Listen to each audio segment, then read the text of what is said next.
can't call in. Oh, good, Mark is here. And the mayor's out of town.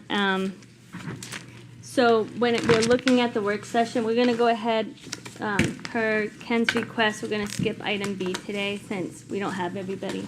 And it's a really full agenda anyway, so. But we will go over the items on Thursday's council meeting, starting with, what was that? We got the minutes. Oh, and Chief, you'll be here for the fire department Centennial Award?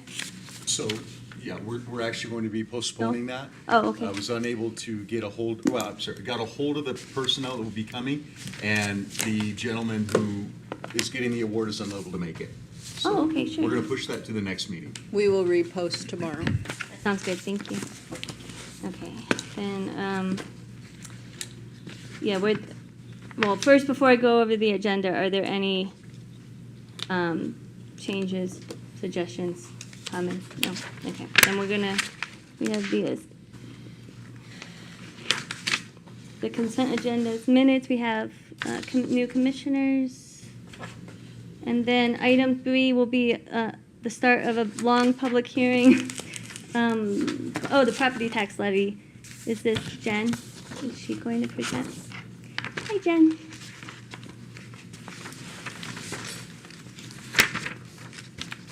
Hi, Mayor and members of council. So in accordance with the state statute, the city held the public hearing on the budget and the property tax levy on July 21st. The FY27 rate is proposed at .0993 per $100 of assessed value, which will generate an estimated $399,527 for this fiscal year. Since there is an increase in valuation of taxable property, the rate is adjusted slightly lower, so the amount paid by citizens in FY27 is equal to the amount paid in FY26. The overall increase in revenue from last year is due to new construction. So for this proposed new rate, the city is not required to publish truth in taxation. And I'd be happy to answer any questions. Thank you. Any questions or comments? All right. Thank you, Jen. Thank you. And what's the next one here? Item 4 will be Matt going over the first of many a city code change, public ordinances. Okay, building code. Yeah. All right, good afternoon, Madam Vice Mayor, members of council. This resolution would set a 30-day public comment period for proposed amendments to chapters 150 and 152 of the city code to adopt the 24 editions of the International Building and Fire Codes, moving us up from the 2018 codes that were adopted about 3 years ago. By way of background, the International Code Council, or ICC, develops model building and safety codes used throughout the country. These codes are updated every 3 years, reflect changes in construction practices, technology, and building safety. Keeping our codes current supports public safety, provides the construction industry with a modern regulatory framework, and factors into our ISO rating, which can help affect property insurance costs. The city aims to follow the state fire marshal, moving up every other code cycle, or approximately every 6 years. Our next anticipated update would therefore be the 2030 I-codes. The local amendments attached to the resolution were developed through a working group of building code professionals throughout southeastern Arizona, including Cochise County Development Services. Our goal is to achieve greater consistency and parity across jurisdictions and provide a more seamless and predictable permitting experience for all applicants. In Florida, where I worked for 15 years, there's a state building code that is followed by all local governments. In Arizona, each jurisdiction adopts its own building code, so it's more of a patchwork that we're trying to iron out through close coordination with our peers. Throughout this process, our goal has been to maintain appropriate life safety and locally important standards while improving regional consistency and avoiding unnecessary regulatory burdens. Overall, the 24 codes are not a dramatic departure from the 2018 editions. Most changes are technical and reflect current construction practices and newer technologies, including energy storage systems, electric vehicles, newer refrigerants, and updated structural and life safety standards. The newer codes are also clarifying and streamline a number of existing requirements. Some of the more significant local amendments include clarifying administrative authority and permitting procedures, maintaining local fire protection and emergency access requirements, updating appeal and enforcement provisions, and removing amendments that have become obsolete, duplicative, or are now addressed by the model codes themselves. We're also relocating certain water conservation requirements from the development code into the plumbing, mechanical, and residential codes, which ties in with item 8 on the agenda. I want to emphasize that these requirements are not being eliminated. They're simply being placed within the technical codes that regulate plumbing fixtures, hot water systems, and related conservation measures. The amendments were reviewed over several meetings by the Cochise County Building Code Advisory Board, which includes representatives from the contractor community as well as the city's public works director. The board unanimously recommended approval of the local amendments in April. We also participated in a builders roundtable meeting in May to address questions and concerns. Our largest home builder, R.L. Workman, has already had several of their model home plans approved under the 24 IRC, so they are ready for the transition. There's no impact to the general fund. Existing staff will administer the updated codes within the department's current operating budget. In summary, this is routine but important update that modernizes our building regulations, maintains current industry standards, addresses local needs, and reflects considerable coordination with our regional partners and stakeholders. I was meeting with Fire Marshal Foster just before this meeting, and this has been an iterative process, and there was a clerical error under 903.2 where required for fire sprinklers. It is correct in the building code, but it just needs to be copied over into the IFC using the exact same language, and so that amendment or that change will be made to your packets before Thursday. So Okay. I appreciate the catch on that.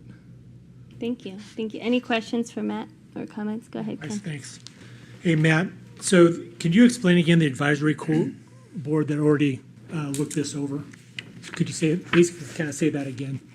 Okay, well, perhaps Sharon could explain it better since she's on the advisory board, but it's basically a volunteer board composed of design and building professionals within Cochise County who operate in Sierra Vista and in the unincorporated areas. And so they were consulted over the course of, I think, 3 meetings on the substantial changes, one by one, and they provided input and feedback, and there were refinements made to what ultimately was recommended for approval. And so because we're seeking alignment with the county on the majority of these local amendments, aside from fire, we feel good with the input that was obtained through that board, as well as our membership in SACA and communications with contractors and that forum. So when we put this out to the 30-day, the most likely people who would be commenting during the 30-day period have actually already looked at it. Is that correct? The contractors have been made aware. I'm not sure every single contractor has participated in the process, but there's been a representative group that we used as a sounding board to make sure we're in alignment with best practices. And then you also said that we're 1 year out of phase for the fire code. Does that also go with the electrical code, building code, plumbing code? You said we're out of phase by 1 year with, oh yeah, I already said that, fire code, okay. Well, we're in substantial alignment with jurisdictions in southeastern Arizona. The county just ratified the movement from, they were on the 15 code actually, so this is a bigger jump for them to go to the 24 codes. And other jurisdictions are now across southeastern Arizona, moving up to the 24I codes. And so it's been about 3 years since we adopted the 18. We think the timing's good. We're ready for that next jump. We're a little out of sync because of COVID. We were on the 15 code up until 23. We were a little delayed in moving up to the 2018, but I think we're in line now to adopt the same code as the state fire marshal, which is, again, every other code cycle from the ICC. They update every 3 years. We're moving to 24. The next edition will be 2030. And usually it'll be about a year for us to go through those changes in the 2030 and bring you a proposal to amend the code to move up. So About 2031 is probably when I would expect the next move to the. So we're looking at the national, international codes. Are there any substantial differences of portions that we don't adopt locally? Or is this pretty much, we take the entire code? It's whole cloth with some local amendments which are described. Like in the administrative, right? resolution. Administrative, there's some technical changes. Again, on like fire suppression systems, all new buildings and structures are required to be sprinkled. There are exceptions in the IFC. However, to maintain our current posture, we're recommending that we keep that provision locally. It's not every jurisdiction, that is as stringent as we are, but I think it shows Okay. in terms of our fire safety. At one point, it says creation of an enforcement agency, and it lists Sierra Vista Community Development Department. It deletes the prior portion and adds that. I was under the impression that you've always been, That's boilerplate. If there's a parentheses in the model code that you fill in. Oh, is that all it is? That's all it is. okay. So what would be an example of something local that we don't adopt? So I understand what you said about we're not accepting some of the waivers for the sprinklers. Is there something unique to Sierra Vista or our region? Like for example, Florida, I know, has more stringent building codes because of the hurricanes. Right. Do we have more? I would say our local amendments are more stringent, so I wouldn't say we're going in the other direction in terms of not adopting provisions of the building codes. Is more clarification or adding stringency to what's required in the I codes for. Let me just run through these. I mean, there's. We have our own property maintenance code. There's an international property maintenance code. We've decided to enact those standards into Chapter 150, which we think is more transparent as we're enforcing those codes.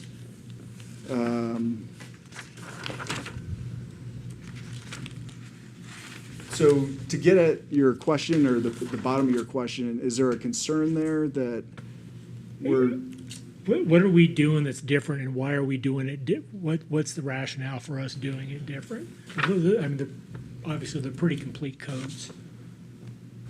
And when they do provide waivers, there's a good reason to provide the waiver.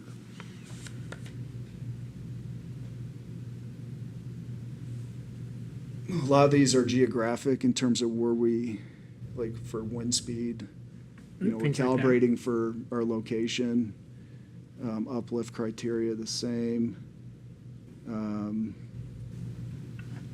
Flood hazard areas, we're adopting the flood panels that apply to Cochise County. So that first, the We're Sierra not, Vista I think local. they're more calibrating to our local conditions Okay, than deviating from the internationally accepted standard. okay. But everything is included on those first two pages, 1 through 17, right? Are those all, because I wasn't quite tracking what the changes were other than the administrative ones. They're all enumerated in the resolution backup in terms of local amendments. Under the exhibits, yeah. Okay, One, unique provision that may warrant some discussion is number 6 under the IRC, where we're proposing to consider model home plans that are approved in the county under the same code by the city. We already have an IGA where there's shared the ability to call upon their plan review and inspectors, and the same vice versa. And so that would be a benefit to home builders that cross jurisdictional boundaries, where we would accept a stamp plan by the county as meeting the same requirements in the city, so that would save them a little bit of cost on plan review. okay. I guess my question derives is, what are we, because it talks about delete something that's, you can't see what it was that's being deleted and replaced. And so I'm wondering, are we adding extra burden And if we're not adding extra burden, and so that's my bottom line justification. But, so the organization, your advisory group that already looked at it, That's correct. I think that really answers my question. Yeah. And there was no problems there, Sharon? We spent Experts. hours and hours. It was 2 separate meetings, probably totaling about 5 or 6 hours, going over each and every single item that had changed. Okay. That group is made up, I'm the engineering representative for that group. We have an architect, an electrician, green building, fire. So it is a multidisciplinary group, everyone with a lot of experience in their respective areas. And basically, we went through everything line by line and discussed what had changed in those documents, whether we supported the change or not, and if no, why not, and went through everything one at a time. Okay. All right, great. Thank you. I think that's really what I needed to know. Appreciate it. And a lot Thanks, of Matt. the water conservation stuff got plugged in here. Oh, So that's specifically, okay. specifically to our goals to conserve water. Okay. Thank you. Thank you. Yeah, thank you for the questions. Any other questions or comments? And thank you for all your hard work in that department, because it's a lot, and for pointing out that the water conservation, all that verbiage is not getting deleted Right. from it's not going to be in developmental code, be some moved where it's going to be better used. Okay, then we'll go on to Chuck. I think I just realized I skipped you. Did you want to give the city manager's update if we go backwards? I can do that. Yeah, sorry about that. I just looked over at your, your Okay, city well- manager's report. Okay, well, obviously, we had spotlight breakfast this morning. you did So staff did a great job helping us all get ready, and I thought it went off very well, and I've received a lot of nice comments about it. So another year till the next one. We had a JPA meeting of the CCOM board, JPA, last week. So the big item there was the Fort signing the contract to start on with CCOM, at least on a part-time basis, nights, weekends, and holidays, which is the way a lot of entities have started with CCOM. So that took a long time to get that through the federal process. We've kicked off the energy performance contract for the wastewater plant, so that is now underway with Schneider Electric, and that will take a little while, but hopefully we'll find some ways to save some money from the initial estimates through Schneider's good work. Henry Jones Park is under construction and expected to be finished by September. The FTA pedestrian walkway phase 2 should be completed this month. And then the CDBG funded Ramada slab and sidewalks for the Catholic Community Services project has also been completed. And then finally, for now, we received the sales tax report for June, so we now have complete fiscal year 25-26 numbers.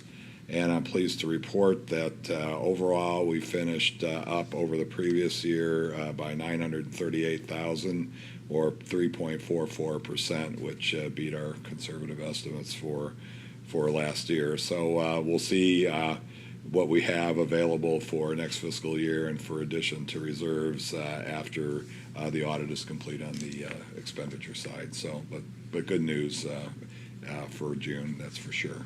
So. Ken has a question. When do they do the audit on the actuals? That usually happens in the fall. Yeah. And then what's the FTA pedestrian walkway? Federal Transit Administration. What's the pedestrian walkway? Yeah. No, what is it? Isn't that the one over off El Camino? I think. Under construction currently? Yeah, the one currently under construction. Well, there's sidewalks being filled in along Bartow Drive, sidewalk being constructed along Judd, North Fifth Street, Bel Air by the south of the McDonald's. what am I? So when it says FTA Darien pedestrian Drive. walkway, those are just our sidewalk projects over on the Sidewalk west end? projects on the west end Okay, to fill in gaps. got it, thank you. I see what you're saying. It sounds like one Sounds like one project. Oh, Fab Avenue is another. Yeah. Oh, Matt, could you also mention the grant we just received as well? Sure. Well, we were awarded, I think it's $3.6 million from ADOT through their alternative transportation grant funding for building multi-use pathways along both sides of State Route 92 from Buffalo Soldier Trail down to Kachina and Glen Road. Jeff Pregler was the primary author with support from engineering staff, and we're elated. And the local match is less, it's 5.6% versus 20% with FTA, so our contribution will be smaller. That's great news. That'll complete our highway system. Yeah, you should open with that next time. Sorry, Brian, go ahead. Oh, no, that's okay. I'll note that, Madam Vice Mayor. Could you tell us what, I didn't hear, what's our match again? 5.6%, I don't have a calculator. Oh, no, Sharon, that's you could fine. probably help out. That's pretty low, 3.6. Of 3.6. And when will we So- start on that project? Yeah. 200,000 approximately for over 2 miles of multi-use path. That's pretty which good. is When really do we good. start on this project? 2030. Oh, okay. Yeah, so it's a ways out. We're in the outer year of their appropriation cycle, so, but it's gonna take us time to work with ADOT through the design and, Yeah, Permitted. in the meantime, the path between Seventh and Coronado will be going on That's to right. complete the bypass, so. Yeah, go ahead, Ken. Are there any plans for the county to continue south of Kachina? we were talking about that. I saw they put the. Yeah, they just said no. Ramsey Canyon extension on pause while they look at their cost estimate for the project. I think that would be a logical extension. We would love to see continue, and that'd probably be a point of conversation with the TAC during the MPO meetings. Did you have something you want to add? No, Oh. I saw that same report, that Supervisor Ananori is not impressed with how much it costs to build a road apparently, because he doesn't know that, yes, that small of a road does cost $2 million, so it's unfortunate that they think that way, to say, no, we're gonna possibly scrap this project, when we could easily connect to the city eventually, what we all would love to do. Okay. Be another mile. Yeah. Yes, no more, it's no longer $1 million mile, that's years ago. Right. Chuck, I do have one question for you. Back at for the tax revenue, the TPT, it was up in May. Was it still up in June, or are you giving us the 3%? That's, the 3.44% is the annual number, and then the monthly number was up 2.62% for June. Oh, so it was still okay. Because I was thinking for a minute when May went up. Remember when the mayor of Cananea was saying that the miners get their bonuses in May, and then he's like, you probably see an increase, and then we do see increases in May, and I'm like, well, maybe they're spending money here, but I'm yeah, gonna hope still that things higher. are turning around, though. I'd rather think that too. Okay, thank you. All right, I'll go back to what I'm doing. We're back to the next public hearing item, number 5. It's under adopting consolidated fee schedule for development services. That was a perfect summary. So that's exactly what we're proposing here, is putting all the department's previously adopted fees under one schedule for ease of administration and future updates. No changes to existing fees are proposed as part of this action. Any future fee adjustments will need to be advertised in advance and require further analysis and discussion. So consider this to be a streamlining action. The resolution also establishes clearer policies for fee waivers, reductions, and refunds. For refunds, fees paid in error may be refunded in full. If an application is withdrawn or canceled, a refund may be authorized for work that has not yet occurred. Once plan review is commenced, the plan review fees are not refundable, and once permitted work is commenced or an inspection has been performed, building permit fees are not refundable. Where a refund is otherwise appropriate, the city may retain an administrative processing fee of up to 10% to account for costs already incurred. For fee waivers and reductions, city projects would continue to have building permit and plan review fees waived. For projects owned by other public agencies, and this is new, fees would be waived for projects valued at $100,000 or less, and reduced by 50% for projects with a construction value over $100,000, just to kind of cover some of our staff time associated with plan review and inspections on larger projects. The city manager or designee would have the authority to waive or reduce other fees when doing so is determined to be in the public interest. This provides flexibility for circumstances such as financial hardship, nonprofits serving vulnerable populations, or other projects that further a public purpose or otherwise serve the best interests of the city. The intent is to establish clear parameters while retaining reasonable flexibility where a fee waiver or reduction provides a broader public benefit. Again, this resolution does not increase any existing fees. It consolidates the current fee structure across all divisions involved in building and development review applications. And with that, I'll answer any questions. Thank you, Matt. Any questions or comments? Go ahead, Ken. Who's the waiver authority on the fees? It says it's delegated by, I think by you. Somewhere in here. I was looking for it. That somebody within the city's authorized to waive the fees. Let's see if I can find it. No, I'm sorry, refunds. Not waive the fees, refunds. Yeah, refunds are different. And so there are objective standards on how those refunds will be considered. Again, if we've already done the plan review, obviously you're not getting your plan review feedback, but if you apply for a permit where a plan review hasn't started, we can reimburse the applicant for that cost. If we've, So is that you guys or is that the clerk's office? that's us, we take That's you? payments. Okay, thanks. That's all I was looking for. Okay. And then any future adjustments will be brought to council if there's an That's right. increase. We need to do a comparison with our Right. peer Okay. communities and provide that analysis to you before we make a recommendation. Do you want to just go on to item number 6 then, I'd since love to. you're, Okay, so this is the sewer code changes. Again, this is a 30-day resolution for public comment on proposed amendments to Chapter 50 of the city code and a new grease interceptor, oil separator, and sand interceptor design manual. The purpose of the update is primarily organizational. Currently, requirements for these systems are spread across the city code, administrative policies, and engineering standards, as well as the plumbing code, resulting in some duplication and inconsistent references. The proposed changes provide a clearer framework by putting plumbing requirements in the plumbing code, sewer use and enforcement provisions in Chapter 50, and detailed engineering and construction standards in a new design manual. Most existing standards are being carried forward. There are some refinements. One notable change is grease interceptor sizing. Our current code establishes a 500-gallon minimum for gravity grease interceptors. The new design manual uses a drainage fixture unit table that better relates interceptor size to actual plumbing load.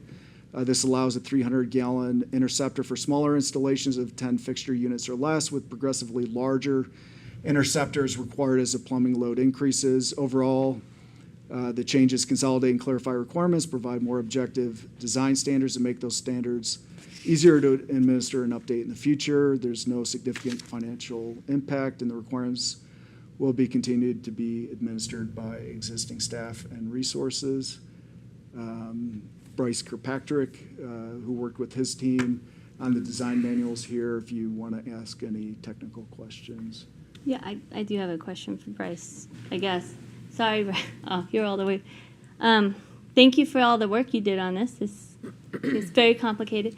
But now that they can right-size their interceptor, does that make it more affordable for certain businesses, or would this make it more expensive? I just want to know what kind of effect it will have on the business. Sure. So, Vice Mayor, yes. Ultimately, what Matt's saying is we've reduced the minimum size. So we're essentially trying to right-size these for the appropriate businesses, especially the smaller ones that come in. So they would be less burden on the interceptor sizing. Okay, so their upfront cost could potentially be less than what they've been, okay. Because I don't know why, this is one of those things that we hear a lot about people complaining. So I'm glad to hear that, thank you. Were there any other questions? Yeah, just one. Okay, The thank you. same, along the same lines, new businesses that are, hey, we don't sell food at all. all we sell is drinks or prepackaged snacks. And it says they're not, I mean, they're still applicable to just, they fall under the lines of like, I'm a coffee shop or whatever. So is there, I didn't see it in here, but there's something that identifies them as a different kind of or different kind of trap that they would need because they don't serve food at all? So Vice Mayor, Councilmember Rodriguez, there are two separate, not to get too far into the weeds, there's two separate ways of sizing your grease intercept. We're not going to get too far into that. The main one is based on your drainage fixture units. So essentially, that can be based on the number of sinks you have, toilets, et cetera. So that's what's going to play a major role in sizing those grease interceptors. So if you're a coffee shop with minimal food prep, that kind of stuff, and you have low drainage fixture unit, you will have likely a smaller grease interceptor. Okay. Thank you. Okay, thank you. Oh, Ken has a question, sorry. Does the city or the county enforce these standards Councilmember Kilroy, these are enforced by the city. by the city? Okay, thanks. Any other questions, comments? All right, thanks, Bryce. Thank you. All right, the next one, item 7. This is going to also be a public hearing item, declaring a 30-day public record. Okay, I think this one's Jeff. That is correct. If it's, oh, yes. Oh, this is the one we had at PNC recently. Yes, that's true. You probably have seen this one before. The contracting yard, yeah. Yes, exactly. Let me get this up here. Second. All right, thank you, Madam Vice Mayor and members of council. The proposed amendments today regarding contractors' yards support the growth of local businesses by providing an appropriate location for expanding contractor operations that can no longer be accommodated under home-based business regulations. Relocating vehicles, materials, and equipment to commercial or industrial properties helps businesses comply with city regulations while reducing potential impacts on residential neighborhoods. Specifically, the amendment would create a definition and a new use classification for contractors' yards, allowing limited storage and staging activities to operate independently from a contractor's primary business location. Now, this is different than what the current code says, which states that outdoor storage is an accessory use to an on-site operations. So in addition, contractors' yards 1 acre or less would be permitted by right in the general commercial and light industrial zoning districts, while contractors' yards exceeding 1 acre would require a conditional use permit. All contractors' yards must be separated and not abut residential uses. Now, the amendments also establish development standards to minimize the visual and operational impacts of contractor yards on surrounding properties and public roadways. The key requirements include 1, screening. Generally, a 6-foot block wall will be required, with some allowances for a slatted chain link fence. Storage containers must meet specific setbacks, height, use, and maintenance standards. Outdoor storage is limited to non-hazardous materials, vehicles, trailers, tools, and equipment associated with the business. The prohibited uses would be activities with potentially significant impacts, such as junkyards and outdoor manufacturing. And dust control. Outdoor storage areas must have an improved surface, such as pavement, roadway, a chain link fence with and pavement, period. Sorry about that. The Planning and Zoning Commission held a public hearing on this item on July 28th. One member of the public spoke in favor of the amendments, stating that the language would allow for the relocation of contractor equipment from residential to a commercial property, reducing the impacts on the residences. The commission did unanimously recommend approval of the amendments to City Council. And this does conclude staff support, Madam Vice Mayor. Thank you. Any questions? Mr. Pregel, go ahead, Ken. This is probably to you, Caroline. Yeah. So the P&Z is 3-0. Do they have a quorum right now? Yeah, we They just, I think we had a couple is. absences. That happens over summer. A lot of people go on vacation. How dare they? But the member of the public who spoke is a contractor. He's self-employed, and this kind of affects his situation, right? He owns a lot near his residence, or Yeah, Madam Vice Mayor, that is correct. The individual that spoke at the public hearing is a contractor, and yes, he was looking for some land that would kind of meet this criteria.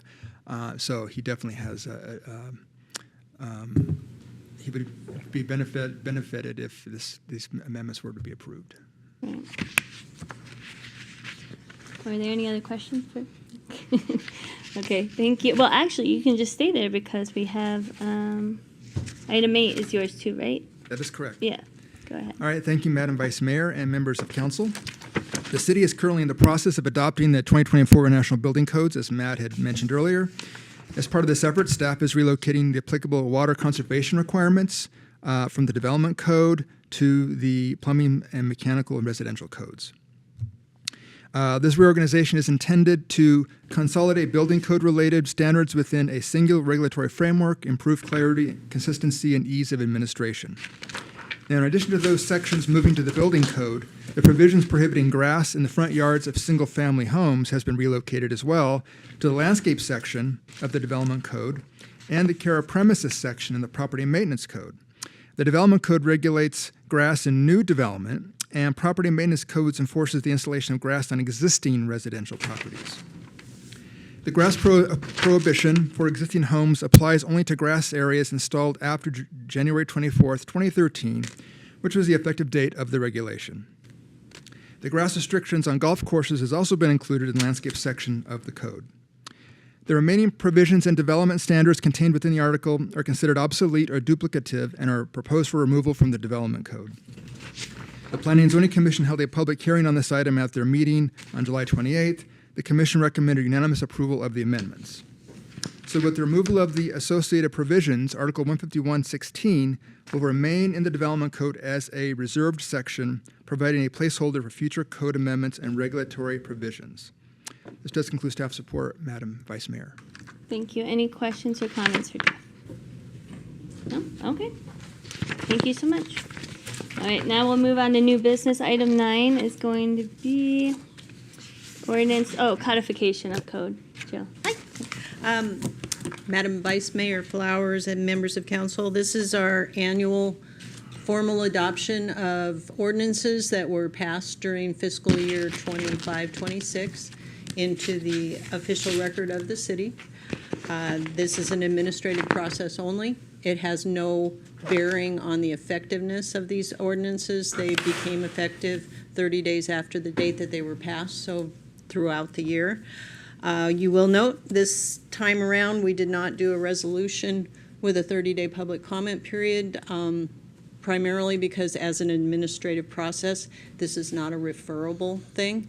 This doesn't affect anything other than codifying those ordinances, and so we streamlined the process, and going forward it'll come to you once a year as an ordinance, and if approved after 30 days, all of those ordinances will be then made into our hard copy code. They are on the website as passed. We upload those as they're passed, so for the online version, that is the most up-to-date version that you will find, but this is our hard copy that we keep throughout the building.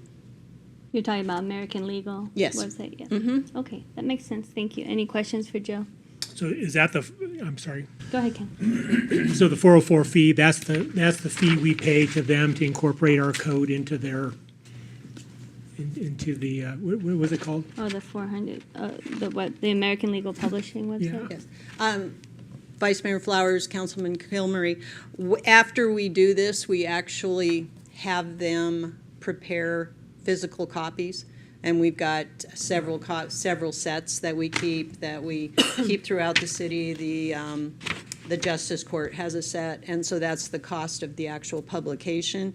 We do pay fees throughout the year as we update these on the website, so this really only affects the actual codification part of it when we put it in a book. Okay.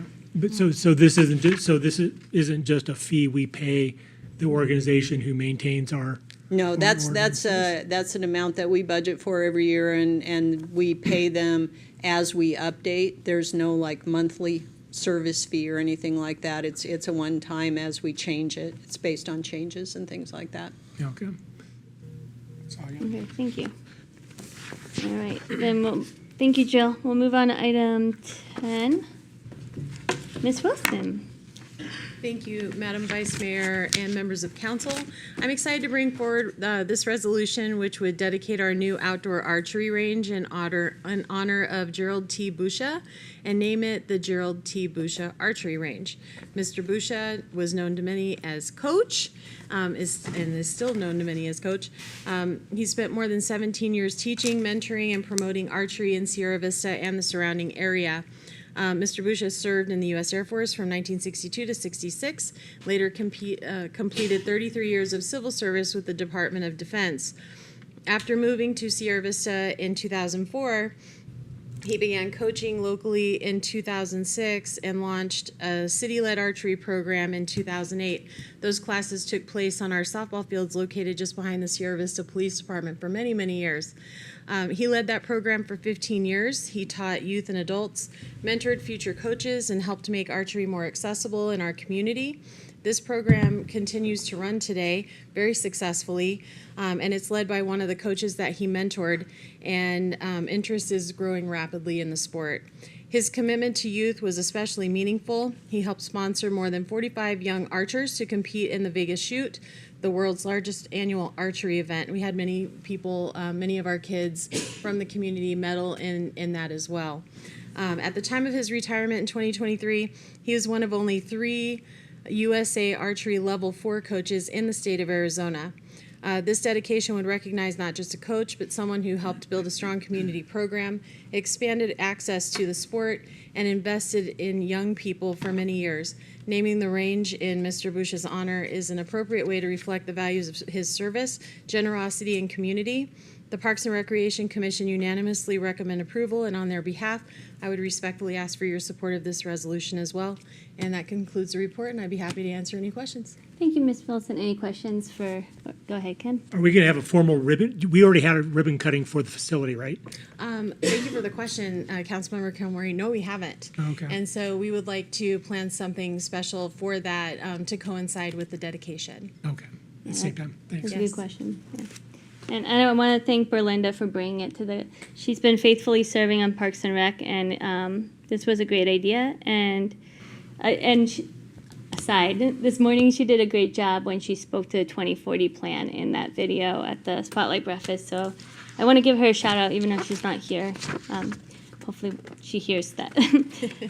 So, okay, great. Thank you. Item 11, let's see. This is David. Capital expenditures reimbursement.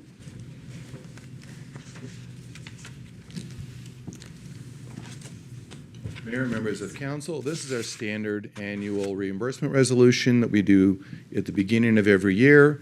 The items we're proposing to finance would be listed in the budget. As always, the IRS requires you to pass a reimbursement resolution within 30 days of spending money on anything. This way, at the end of the fiscal year, if we do need or want to finance it, we can. We do not have to. We've got no obligation to. Towards the end of the year, in April, May, we're looking at the budget, the expenditures, whether equipment has come in or not come in, which is also why we wait to the end, because we've had times where half the equipment has not shown up by the end of the year due to manufacturer issues and other things like that. So we wait till we get it all together, package it at once, and do it. The reason for 2 resolutions is this specific resolution is just tied to the equipment in the budget. I'd be happy to answer any questions you may have. Thank you, David. Any questions? Go ahead, Ken.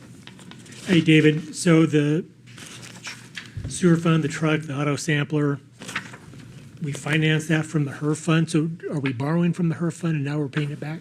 Is that what No, that says? that would be if the equipment is financed, since the equipment is in the HERF fund and the revenue would go to the HERF fund pays the debt for that specific item. Oh, okay. When the actual debt payments are made, we'll make one lump sum, but I would allocate it based off the actual financing from each individual fund. One large check gets sent with the allocations out to the individual funds that actually have the equipment in them. So this is kind of unrelated, or sort of. So why is the sewer fund and refuse fund coming from HERF instead of from the enterprise fund? Oh, that's just a typo. Oh, it's not HERF? No, it wouldn't be HERF. That's the copy paste fund Oh, okay. on the spreadsheet. I'll get that corrected for Friday, Thursday's meeting. So it is the enterprise fund. It'd be the sewer fund and the refuse fund would be paying those, not the HERF fund. That makes more sense. Thanks, that's all I got. Yeah, good catch.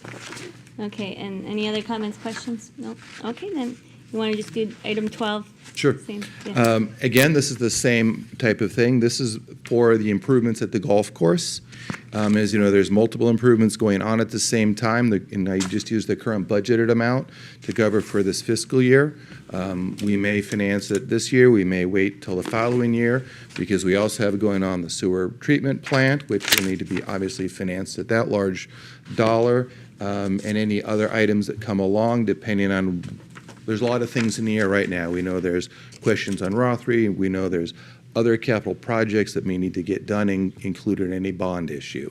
So this is specific to the improvements going on at the golf course, and they would get rolled into a bond issue when it's the appropriate time to, with whatever projects, and when we have better cost estimates and timelines for some other projects as well. Because IRS limits also say how long we can hold the money in the trust account, earning interest. There's arbitrage fund and all of that type of stuff, and spend down limits that we have to deal with. So we don't want to finance it too early. Plus, as we all know, costs, especially construction costs, swing rapidly here.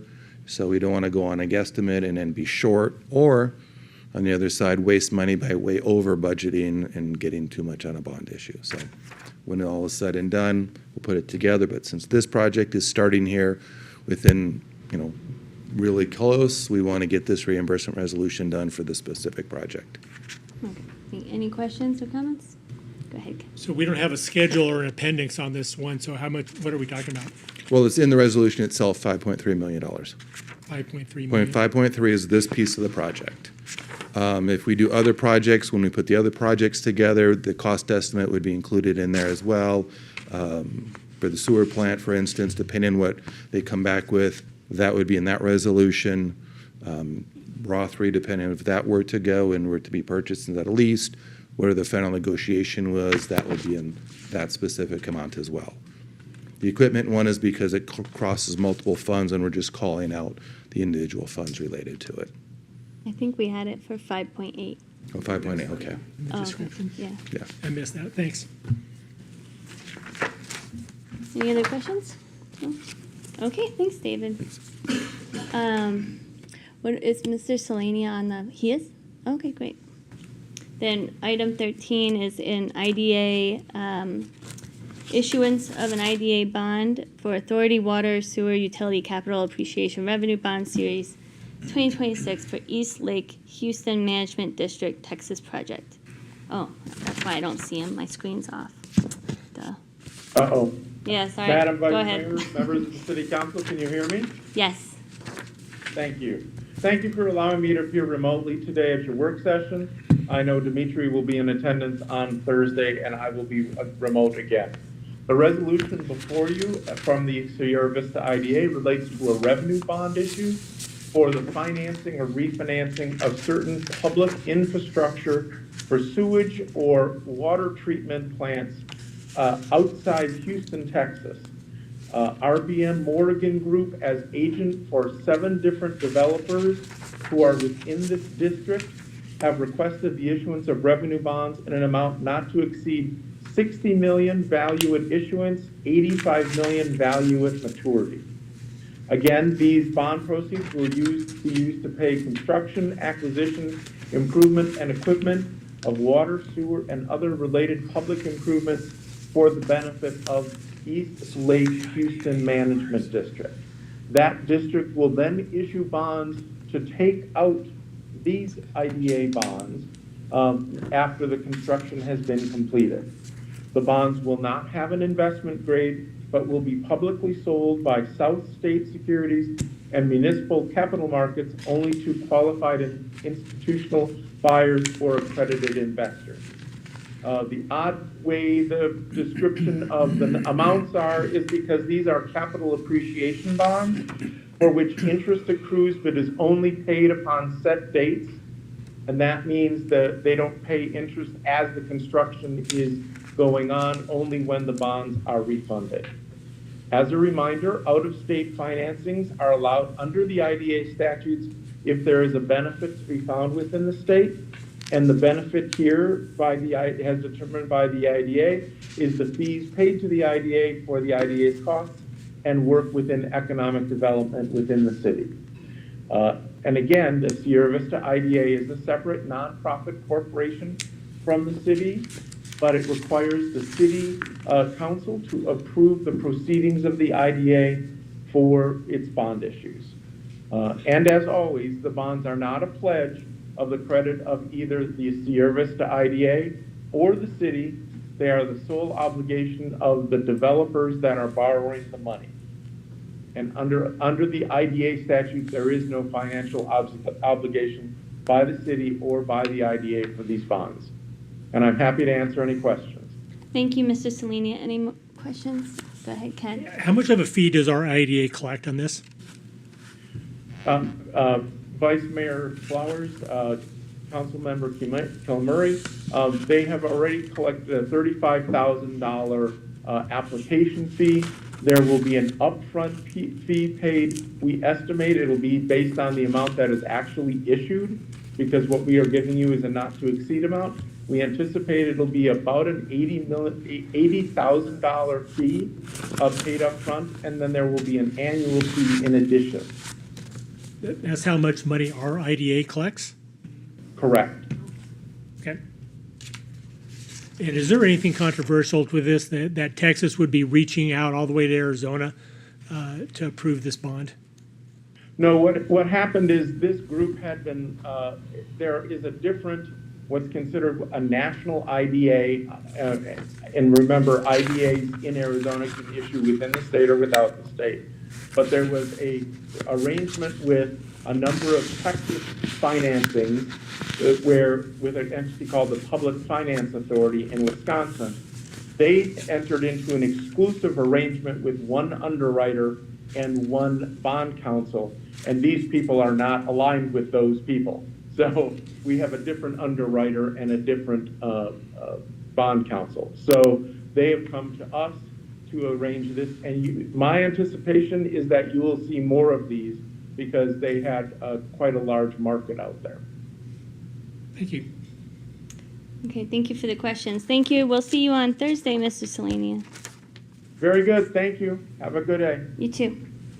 Okay, and that would conclude all our items, yes, for Thursday's meeting. So we'll go to item C, the council executive report. Okay, thank you, Vice Mayor Flowers, members of the council. You have before you the May-June council executive report. It's an extremely thick document this time, so there's actually weight to it. So there's a lot in there. I've covered a lot of the items I would have covered already in my previous report from my end. So anyway, staff is here to answer any questions that you might have. Great, thank you. Any questions or comments about the executive report? I have comments. Are we recording, or are we still having technical issues? Well, yeah, YouTube's always recording. It was the call-in feature that we were Okay, having okay. issues with, but yeah, you're good. Okay, I'll start. I really appreciate the executive report when it comes out. It has a lot of really good information. There's always a few things that I like to highlight. Usually it's about recognition items, so I'll go through. I have a few tabs here. I'll go through. I think it's really important to do that. So started off in the Cove area, there was some star awards that were represented to Emery Ellsworth and Jacqueline Linham. They embody the Department of Fun attitude every day when they come to work, and they receive praise from their patrons, and people are always happy to see them. So I thought that was really cool to see that they were awarded that. And then the Supervisor's Award was given to Sean Ledger. He's got a can-do attitude, and he's attending U of A, so I think that's great. It's always exciting to see young people that are going on and continuing their educational journey. So I wanted to recognize them and shout out to them. And then the Summit Challenge, I really loved seeing this section in here that sold out for the first time ever. And I thought that was really cool. I heard it then, but just to see it in writing and have a record, I think that's really cool. It's a really great event. It's something that I look forward to every year. So, and then a fun fact is Cody Gannon, owner of Sun and Spikes, was the first Triple Peak finisher down the mountain at 3 hours and 32 minutes. Like, that is amazing. takes me a whole lot longer than that. So I thought that was really cool that people come out there and people of all ages and abilities go out there and they have a great time. So I thought that was really cool to see, just to see who was the first one. And moving on to still in the leisure area and the sports division, Kiana Armendariz has been there for almost 2 years. And she is, let's see, what was I? Okay. Yeah, so she's the employee spotlight for this area. She's been there for over 2 years. She goes the extra mile in all that she does, and she is attending Cochise College right now to further her education. So I thought that was really cool. It's always cool to see and learn about different people throughout the city because of the people of Sierra Vista, the workers of Sierra Vista are the ones that really make things happen. So I think it's important to recognize what they do. Moving on to Public Works, retirement. Congratulations to Gary Tompkins, who completed his career with the facility section. So congratulations to him. We wish him the best in his new adventures. And then sometimes people retire and then sometimes there's promotions or things happen. So congratulations to Jerry Wallace on his promotion to wastewater supervisor and to Thomas Quigley, the transit administrator. So it's good to see them doing great things. And then in wastewater, I know that this had came up recently, but I just wanted to share it again here. The ADEQ, Arizona Department of Environmental Quality Award, and that was given for strong environmental compliance for the past 3 years in the voluntary environmental stewardship program.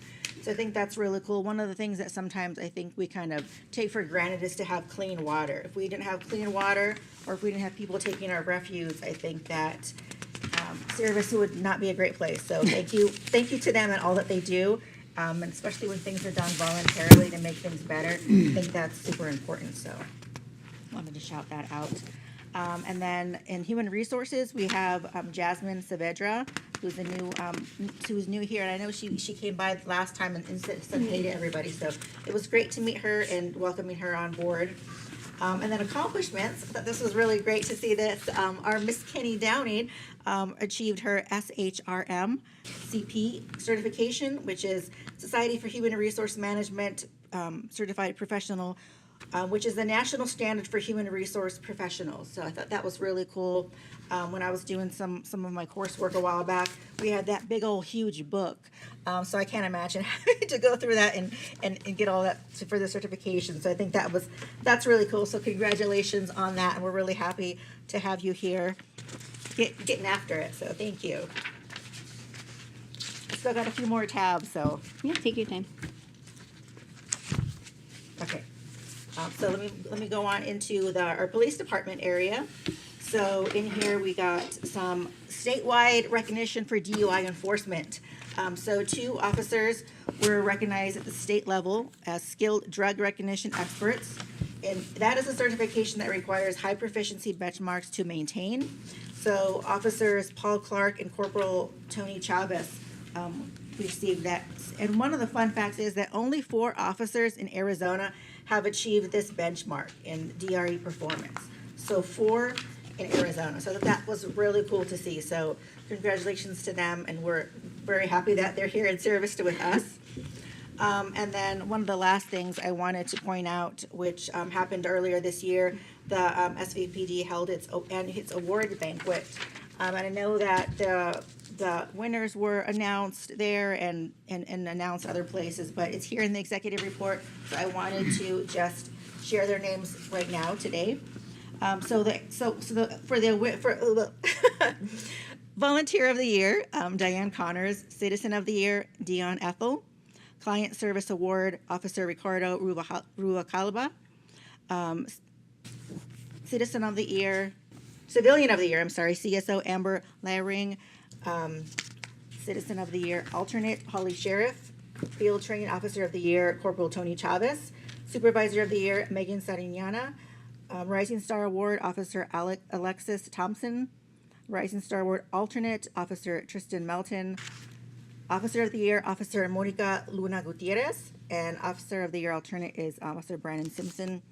I really appreciate when the departments, when they share these shout outs and these spotlights and stuff. So I feel like it's important to share that as well. So thank you all for all the stuff that you do to get everything in here to make this really great document for everybody to read. And I hope that people out in the community get a hold of it and share it because it has a lot of great information. So that's on my tab. Great, thank you. Any other comments?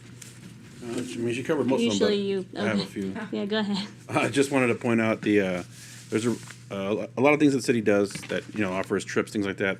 There's one more hummingbird hunt coming up on Saturday, August 29th from 8 to noon. You can that's part of the Southwest Wings Birding Festival's going on. If you haven't been by the mall recently, they're set up there. They got a lot of cool stuff going on, a lot of displays. But you can also go out and it's for the, anybody that's amateur. You don't have to be a professional bird watcher. Just check it out. You go to Bethel Burger, sign up there, and it's August 29th. So that's a pretty cool thing to do. And then I want to shout out the code enforcement. There's always, this time of year is like crazy because of the weeds and the monsoon. You got 2 people in that whole section. One's been on light duty, and with that alone, they have all these inspections they've done. So I just want to give them a big thanks for that. And I always point out all the projects that are going on in our community. Here on page 38, people always asking, like, what's going on with Culver's? Like it says right there, they have converted that building for another Culver's. So in case you missed that, it's right there in that document there. And then shout out to Station 201, who had 601 calls. If you think about that for a minute, 601 calls, one station from May to June. It's a lot of calls. So shout out to everybody that's working at 201, working hard. Those calls never stop. If you ever stop by there, a lot of times I've stopped by there and the food is there for lunch or dinner, but they're not there because they're on 601 calls. So shout out to that station for doing a lot of stuff. And then the animal shelter, I'm glad to see that they've always had that surgical room, but it was more like storage. And now they're able to actually do some surgeries in there. Spay and neuters doing right there. Also, along with that, aloe fiber is running out that way. So that coincides nicely with some improvements going on in our animal shelter. So shout out to both of them. We kind of mentioned her before, but it's in writing now for Trish Harmon, who in our little bitty city of Sierra Vista raised $30,000 for Special Olympics, right? And that's rivaling those bigger cities in our state. And there's a reason why on the back of the Special Olympics shirt you have Sierra Vista. So shout out to her for always championing these events and for all the support she gets from obviously the chief and everybody over there at the department too, and all the officers that come out and support and do the runs and throw the bags, stuff like that. So you're really, really making a difference and putting us on the map for a good reason, for a change. So that's all I have. Thank you. Any other comments? No? Good, Ken. I wanted to pile on the shout out to Kenny Downing on getting her HR certification. It's a big deal, and so much of what the city does is the people. It's more than hiring and firing. It's that expertise in setting, setting salaries, setting pay, and all the rules that go in. So anyway, good job. There she is waving. Thank you. You're right, Ken. It's the heartbeat of our organization. Yeah, is how we're everything goes operating. through HR, and she always just sits back there quietly. The other thing, I did not see the golf course expenditures in this edition. Oh, there's a printout. It should have been. So it that looks was like that this. was last. This one. That was one that was missing. It's also on page 21. Is it 21? Hang on, that's not it. This is the one that was. Are you talking about the one that was at? That was April. This is the convention of it. Oh, this one? August 10th. Yeah. That was in our binder. There's a memo and on page 21. Here's the memo. Oh, that's right.